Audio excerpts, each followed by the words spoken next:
Nous sommes de retour avec nos invités. On va parler maintenant du Togo, 19 août 2017, 19 août 2021. On se souvient, Credo Tété, on se souvient ensemble de ce soulèvement, si on peut le dire, des manifestations partout au Togo, non seulement à Lomé, mais également dans l'intérieur du pays. Et ces manifestations avaient pour objectif de plier le pouvoir en place. 4 ans après, Credo Tété, qu'est-ce qu'on peut retenir? Non, je dis 4 ans après, c'est comme si des vendeurs d'illusions étaient passés le 19 août 2017 et aujourd'hui, on se rend à l'évidence que c'était des illusions qui ont été vendues. Les belles théories n'ont pas prospéré. Pourquoi est-ce que ça n'a pas prospéré? J'espère que en 20 minutes, on aura ce plaisir. Mais moi, en me posant cette question, j'ai la chair de poule parce que en 2017, au mois d'août, Horus est là. Il fallait avoir le cœur pour venir sur Néo, faire émission de 19h à 21h et rentrer tranquillement chez soi. Qu'est-ce qui se passait? Qu'est-ce qui se passait? C'était les menaces. Donc les gens étaient réfractaires à une diversité d'analyses ou bien d'opinions. Mais nous l'avions fait courageusement. Donc on a affronté cette peur et on a pu alimenter le débat contradictoire dans notre pays. Je crois que ça a fait le bien.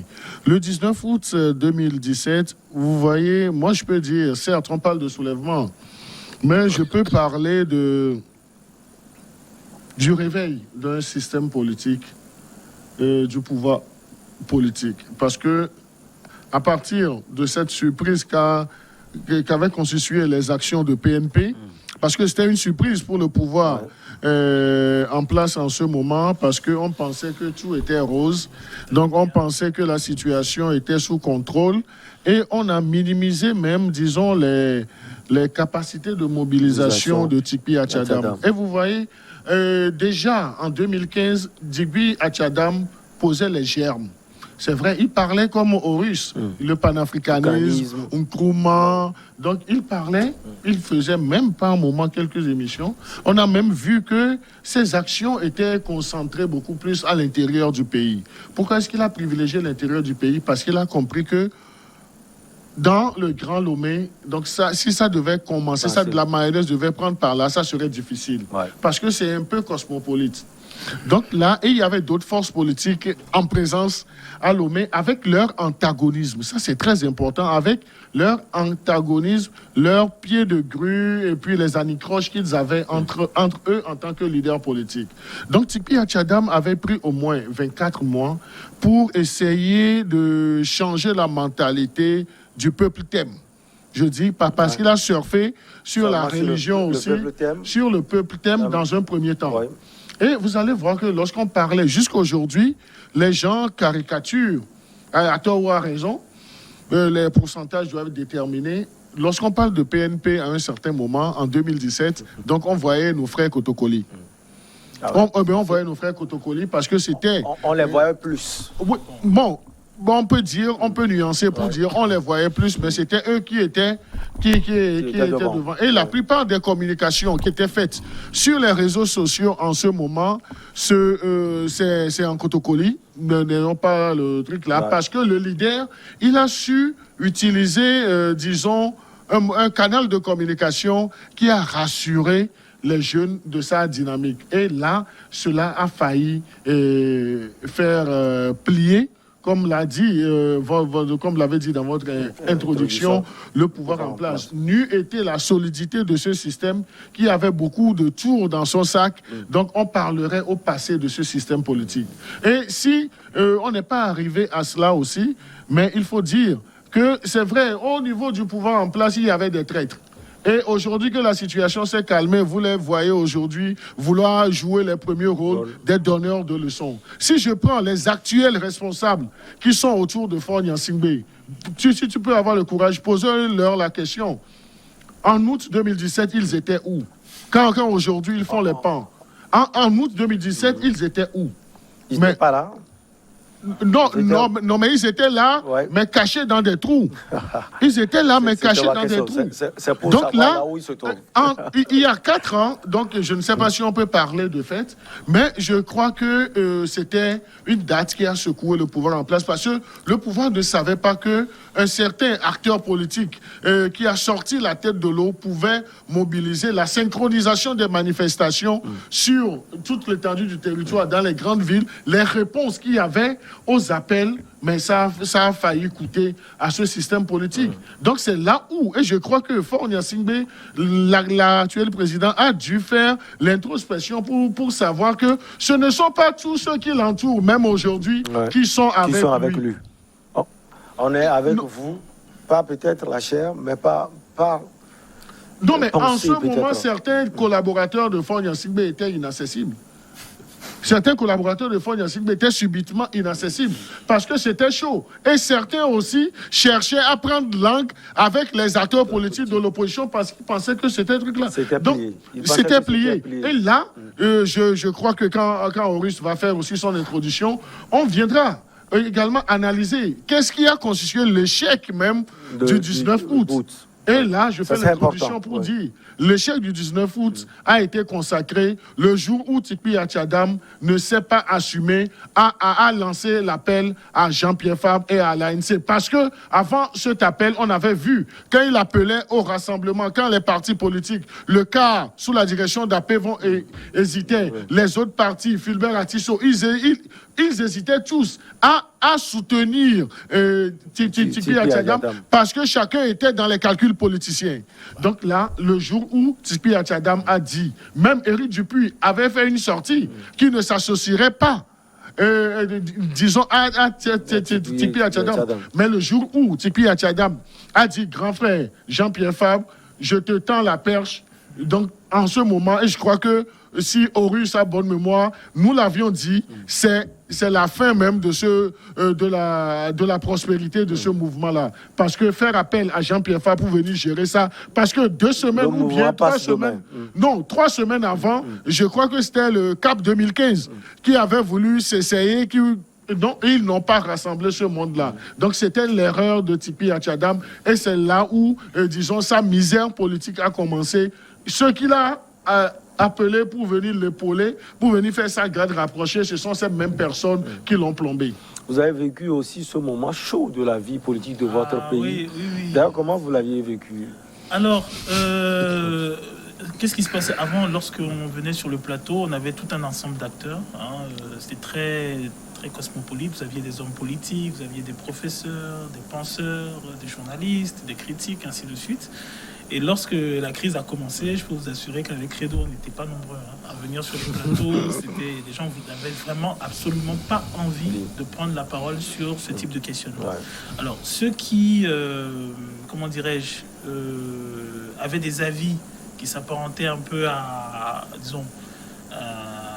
disons, qui avaient tendance à être un peu plus enclin, à être beaucoup plus flexible avec le pouvoir en place, se retrouvaient blacklistés. Il y avait des listes qui circulaient un peu partout sur le net et ainsi de suite. Donc les collègues carrément mettaient en avec même des images. Voilà, l'envie, même l'avis de leurs proches, parce que vous avez votre nom qui circule un peu partout, les gens vous reconnaissent. Parfois, ils n'écoutent pas le 1/10 de ce que vous avez dit ou l'analyse que vous avez lâchée, et puis bon, vous êtes comme ça dans la rue. Bon, moi, j'ai eu par exemple des gens qui m'ont demandé, oui, mais voilà, tu fais débat avec telle personne, comment il est, comment je dis, mais il a son avis. Il ne faut pas penser que parce que vous voyez des gens se friter sur le télé, retirer des infos de vous. Non, c'est pas ça. Sur la personne. Non, c'est pas retirer des infos, c'est que les gens sont persuadés. Et sur le plateau, il y avait beaucoup de joutes oratoires. Qui parfois donnaient l'impression que les gens étaient ennemis. Donc, lorsque vous sortez du bâtiment et que voilà, vous commencez à rentrer chez vous et que vous avez des personnes qui vous abordent, les personnes, elles sont persuadées que les joutes qu'il y a sur le plateau sont réelles. Voilà. Donc, effectivement, que lorsqu'un acteur dit « Oui, mais Credo, tu es comme ça », que c'est réellement, c'est-à-dire dans la vie active, bon, les deux sont dans la querelle, alors qu'en réalité, mais ce n'est qu'un débat, qu'un débat d'opinion. Et après, si démocratie il y a, mais il faut respecter la vie de l'autre. Vous apportez vos éléments, il apporte les siens et vous discutez. Vous ne serez d'ailleurs de toute façon jamais totalement d'accord sur tous les points de ce qui vous divise. Et donc oui, quand on se retrouvait sur le plateau, je sais pas si je crois pas qu'on était 10 à venir. Non, les gens disaient qu'ils viennent pas. La mobilisation, elle était intense, considérant. Oui. Revenir sur ce que. Allez-y. Alors moi, par contre, je trouve que j'ai beaucoup de respect. Je sais que ça va peut-être choquer certains, mais moi j'ai beaucoup de respect pour la personne de M. Tipi Atchadam et du PNP. Parce que j'ai trouvé très courageux. Je les ai trouvés stratégiques et assez courageux. Je trouve que ils ont maîtrisé un certain nombre de classiques. Lorsque, par exemple, à l'époque même, je signifiais cela. Lorsque, par exemple, on dit il va à l'intérieur du pays, il va dans les villages et tout ça. Ça, c'est des basiques de Cabral. C'est-à-dire aller au contact de la population, du paysan, relever les problèmes, édifier le paysan, réanimer la critique, il y a une forme de leadership dessus. Quand par exemple, à un moment, je me rappelle, lors d'une manifestation, on a les opposants qui vont sortir les fleurs et qui vont les tendre aux militaires. Les fleurs avec tendre aux militaires, c'est la révolution des œillets. C'est très exactement ce qu'on a fait aux militaires portugais lorsqu'ils ont renversé leur dictateur. Donc il y avait toute une série, on sent que dans la dynamique du PNP, dans la dynamique de Tipi Atchadam, dans tout le processus, on sent qu'il y a une stratégie, il y a une méthodologie et que c'est construit. Maintenant, quelque chose qui est très étudié. Il y a le, comment dirais-je, après le vice que moi je vais trouver, le vice très médiatique qui a consisté à dire, et malheureusement pour moi ça a été un danger, à dire, bon, Tipi Atchadam, il est d'où? Ah, il est thème. Il est thème, ok, c'est... comment on appelle, Ciao Joe. Donc bon, ok, comme il est thème, effectivement, oui, on connaît la dextérité communautaire de cette région. Et à un moment donné, il y a eu une récupération même de la lutte par les thèmes, vous voulez dire? Non, c'est pas une récupération. La personne, elle est de ce milieu. On sait, tout le monde sait pas ça. les populations, Alors, j'allais dire. Pour faire, si vous voulez, un rapprochement, c'est comme si vous allez au Sénégal, vous avez un leader qui est mouride. Si le leader est mouride, vous aurez les mourides qui vont le suivre. Mais ça ne sous-entend pas qu'il n'y a que les mourides qui représentent. Et au Togo, on l'a vu parce que justement, au moment où M. Tipi Atchadam lance son mouvement, et que justement, beaucoup de collègues sont blacklistés, moi je vous rappelle une anecdote. Un collègue journaliste qui se présente à Canal FM, qui fait une sortie, et ceux qui retrouvent à sa sortie, c'est tous les émigrants de Baie, de Lomé, qui sont devant la radio en train de l'attendre. Ces émigrants n'étaient pas thèmes, ils n'étaient pas cotocolés. Ce sont les gens de baie, ce sont les gens de la côte, ils sont en moto, ils attendent parce qu'ils ne sont pas d'accord avec ce qui est dit. Donc il faut avoir quand même l'honnêteté intellectuelle de constater, de remarquer, d'affirmer que ce monsieur a pu fédérer. La période dont on parle, c'est la période où, il y a quelques mois avant, on a sorti un genre de décret ou de loi qui interdisait aux gens de publier des photos, des images sur les médias sous peine de répression. La même période, il y avait des problèmes en pays Moba. Il y avait des problèmes en pays Tchokossi. Il n'y avait pas que des problèmes en pays Thème. Il y avait des manifestations à Baie. Baie, c'est pas que des thèmes. Donc il faut reconnaître que ce monsieur, à un moment, a fédéré, a incarné quelque chose, et que dans sa structuration, dans son organisation, les gens se sont dit, ok, d'accord, on peut y jeter un œil. Et après, il faut reconnaître aussi, c'était un visage nouveau qui était hors de tous les visages que nous avions connus et qui étaient plus ou moins, qui s'étaient plus ou moins fourvoyés. Après, bon, peut-être je vais terminer avec cette sortie. Moi, personnellement, là où j'ai été personnellement déçu, c'est que, alors, comme Credo le dit, on a le début pour faire vite, on a le début du mouvement par M. Tipi Atchadam et le PNP. On a son appel aux leaders tels que Jean-Pierre Fabre et Mme Adjamabo, je me rappelle que tous les tabloïds occidentaux, à un moment, lorsqu'ils voulaient parler de la crise togolaise, citaient 3 noms. M. Tipi Adjadam, M. Fabre et Mme Adjamabo. Et puis à un moment de la crise, on voit M. Tipi Adjadam qui est en exil. On voit des jeunes comme les jeunes de Numbweke, tout un ensemble de jeunes qui se retrouvent enfermés. On a le drame malheureux qui va se passer au niveau de comment ça s'appelle, de Tchaoudjo, où ces forces armées vont être massacrées. Et ce qui m'a choqué d'ailleurs, c'est que je m'attendais à une réaction de l'élite politique, ce qui ne s'est pas fait, étonnamment. Et on a ça commence à se déliter. Maintenant, pour revenir à comment ça s'appelle, le cas du parti UNIR, effectivement, lorsque l'on voit tous les acteurs qui sont intervenus, la communication, elle était pourrie. Alors, limite, on se demandait, bon, ok, c'est qui a signé le communiqué, quoi. C'est-à-dire, le communiqué, il était incendiaire à chaque fois. Et en réalité, moi, ce que je constate, c'est que la crise est enterré. Les leaders sont, disons, si je dois appeler des leaders, c'est-à-dire ça commence le jour où M. Fornia Simbe fait comment on appelle ça, l'Assemblée générale de UNIR, le congrès, et qui rappelle tous les caciques du RPT. Et ça a été le massacre. En 3 mois, c'est plié. C'est-à-dire, limite, on a l'impression qu'ils ont un dossier sur, c'est pas, tous les anciens du parti d'opposition. En 3 mois, c'est plié. Bon, et... Il faut l'expérience des grands. Mettons que... C'est ce qui a été fait. Voilà. Oui, Kosiga à côté. Voilà, pour revenir sur cette malheureuse date pour le Togo. Vous dites malheureuse? Oui, c'était une date malheureuse, un mauvais souvenir. Ça a donné parce un que peu d'espoir. Je reviens toujours sur au moins à cette certains Togolais. Démocratie qui est mal appliquée en Afrique et chez nous. Et Tipi Adjadam pouvait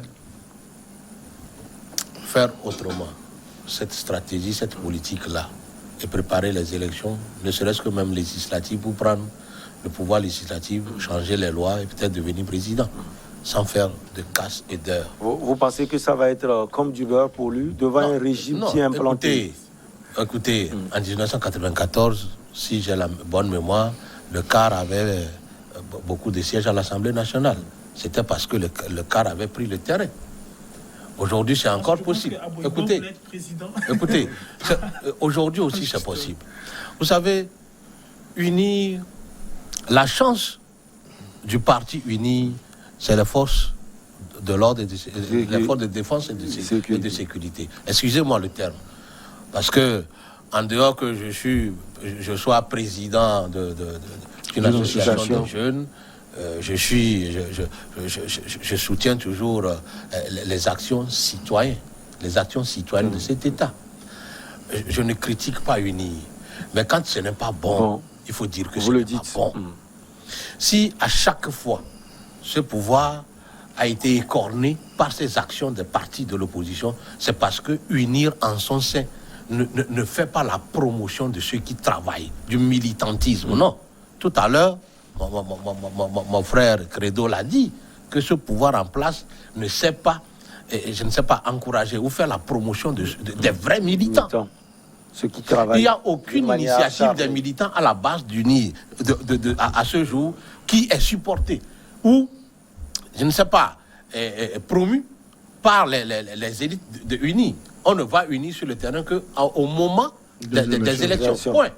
Si, entre-temps, le chef de l'État a fait appel aux caciques du RPT pour venir atténuer cette crise, c'est parce qu'en ce temps-là, pour émerger, il faut faire du militantisme dans le RPT. Oui. Et c'est comme ça, on te nommait préfet, on te nommait ici. Mais aujourd'hui, en unir, c'est devenu un truc de copinage où c'est celui qui est bien avec le chef de l'État qui fait nommer son parrain ou son enfant ou quelque chose comme ça. Et vous pensez que c'est là où se trouvaient les carences? Parce que vous savez, aujourd'hui, le parti est bien mis en place, mais on ne trouve les actions du parti qu'à la veille des élections. Or, le militantisme d'un parti demande à ce que c'est-à-dire qu'il y a des actions toujours sur le terrain. Aujourd'hui, si on enlève le pouvoir d'État sur UNI et confronté à d'autres partis politiques de l'opposition bien structurés, UNI aura de problèmes. Ça, c'est sûr. Ce n'est qu'un appel que je lance aux dirigeants du parti UNI de prendre les taureaux par les cornes. Et de tout faire pour éviter et de copier le 19 août. Oui, de copier les actions du feu général Gnassingbé Adema. Ensuite, je voudrais humblement demander au chef de l'État de s'ouvrir à son peuple. On ne voit pas le président, c'est-à-dire le président n'a pas un contact direct avec le citoyen lambda. Au temps du général Gnassingbé Adema, je crois qu'à la fin de son mandat, il a su corriger ça. Quiconque veut voir Adema, s'il mettait 2-3 jours, il pouvait le voir à Lomé 2. Cela mettait les ministres aussi sous pression. Parce que, vous êtes obligé de travailler. oui, Vous ne savez pas un citoyen lambda peut tout de suite rapporter au chef de l'État ce que vous faites mal. C'est aussi ça la réalité. Aujourd'hui, Faure Gnassingbé, sur les 15 ans, qui des Togolais lambda peut rencontrer notre président à nous? Non, il n'y a pas possibilité. Peut-être qu'il y a aussi des gens comme ça qui n'aiment pas trop sortir. Non, écoutez, quand vous êtes le premier d'un pays, je crois quand même que la moindre chose que vous pouvez faire, c'est leur donner accès à votre personnalité vous-même. Ouais. Et ensuite, vous savez, moi, je constate toujours que quand Faure Gnassingbé fait des sorties pour aller faire des inaugurations ou à des cérémonies données, vous voyez, il donne plus d'opportunités aux gens à lui serrer la main. C'est parce que lui-même sait qu'il se fait rare. Ouais. Il ne rencontre pas sa population. C'est toutes ces frustrations que le PNP a surfait dessus pour organiser tout ça. Sinon, est-ce que la démocratie même, c'est au Parlement? La démocratie ne demande pas qu'on aille à la rue. La démocratie ne demande pas qu'on casse, non. C'est préparer le terrain, aller aux élections et aller parler du politique au Parlement, ça s'arrête là. Ouais. Mais au Togo, malheureusement, depuis les années 90, nos amis de l'opposition pensent qu'il faut toujours créer l'ordre, atteindre à l'ordre public pour pouvoir se faire entendre. Non. On a encore 8 minutes. On va parler de l'échec de ces marches. C'est très important. Oui, avant d'aller à l'échec, tu voudras bien me permettre, je vais insister sur un point qu'a développé M. Akweté. Ça concerne le parti au pouvoir aujourd'hui. Il faut que les dirigeants de l'heure sachent que ils doivent composer avec ceux qui mouillent le maillot. Mais oui. Ils doivent composer avec ceux qui mouillent le maillot. Parce que si vous, au niveau du parti Unir, ce n'est qu'une somme de frustration. Nous sommes en contact avec les militants. Même avec les cadres, c'est une somme de frustration. Une somme de frustration, mais la discipline de parti fait que ce n'est pas extériorisé. Voilà. Mais quelque chose qui n'est pas extériorisé, le jour où ça va faire jour, c'est l'explosion qu'on peut avoir. Parce que, tantôt dans mon développement, je disais, ceux qui sont aujourd'hui les premiers responsables autour de Faure Gnassingbé, ils étaient où en 2017? Ils sont peu aujourd'hui. Ils étaient où en 2017? C'est les venus de France. Point. C'est les venus de France. Ils viennent parce que la moisson est aujourd'hui abondante. D'autres ont souffert. Ceux qui ont souffert sont laissés sur les carreaux. Donc on les a tellement habillés qu'on a laissé les gens là. Donc il faut travailler avec le temps, il faut travailler avec la psychologie.